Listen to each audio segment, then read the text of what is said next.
stuck under his car. And like, who knows how long he was driving. I saw him pull out of the parking lot and turn right, and the box was still stuck under his car.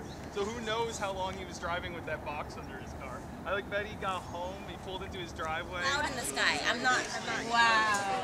Like if you, it's not. I don't think it's real. I don't think it's maybe real. I see the lineup for car. Getting like wasted. The Empire State Building is like really close to it, so it's a good.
I have 422 friends, yet I'm lonely.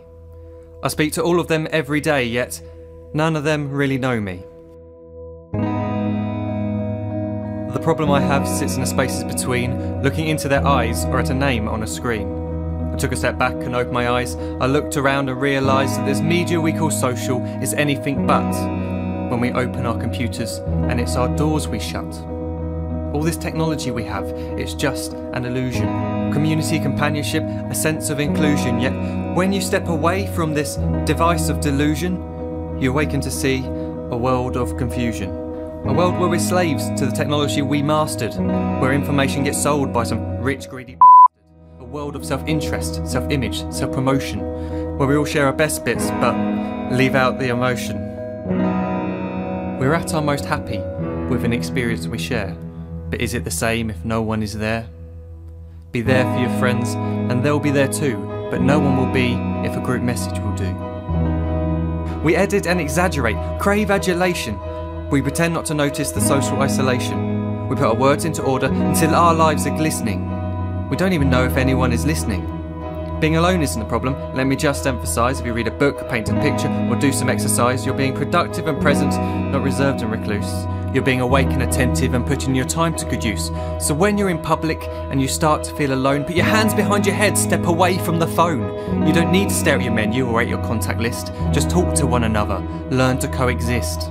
I can't stand to hear the silence of a busy commuter train where no one wants to talk through the fear of looking insane. We're becoming unsocial. It no longer satisfies to engage with one another and look into someone's eyes. We're surrounded by children who, since they were born, have watched us living like robots and think it's the norm. It's not very likely you'll make world's greatest dad if you can't entertain a child without using an iPad. When I was a child, I'd never be home. Be out with my friends on our bikes we would roam. I'd wear holes in my trainers and graze up my knees. We'd build our own clubhouse high up in the trees. Now the park's so quiet it gives me a chill. See no children outside and the swings hanging still. There's no skipping, no hopscotch, no church and no steeple. We're a generation of idiots, smartphones and dumb people. So look up from your phone, shut down the display. Take in your surroundings, make the most of today. Just one real connection is all it can take to show you the difference that being there can make. Be there in the moment that she gives you the look that you remember forever as when love overtook. The time she first holds your hand or first kiss your lips. The time you first disagree but still love her to bits. The time you don't have to tell hundreds of what you've just done because you want to share this moment with just this one. The time you'll sell your computer so you can buy a ring for the girl of your dreams who is now the real thing. The time you want to start a family, and the moment when you first hold your little girl and get to fall in love again. The time she keeps you up at night and all you want is rest, and the time you wipe away the tears as your baby flees the nest.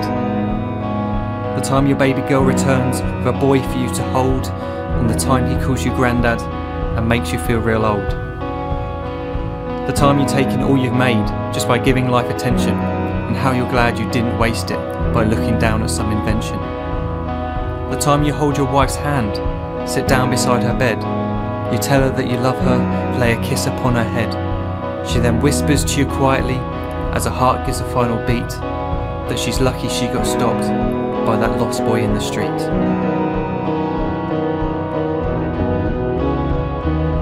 But none of these times ever happened. You never had any of this. When you're too busy looking down, you don't see the chances you miss.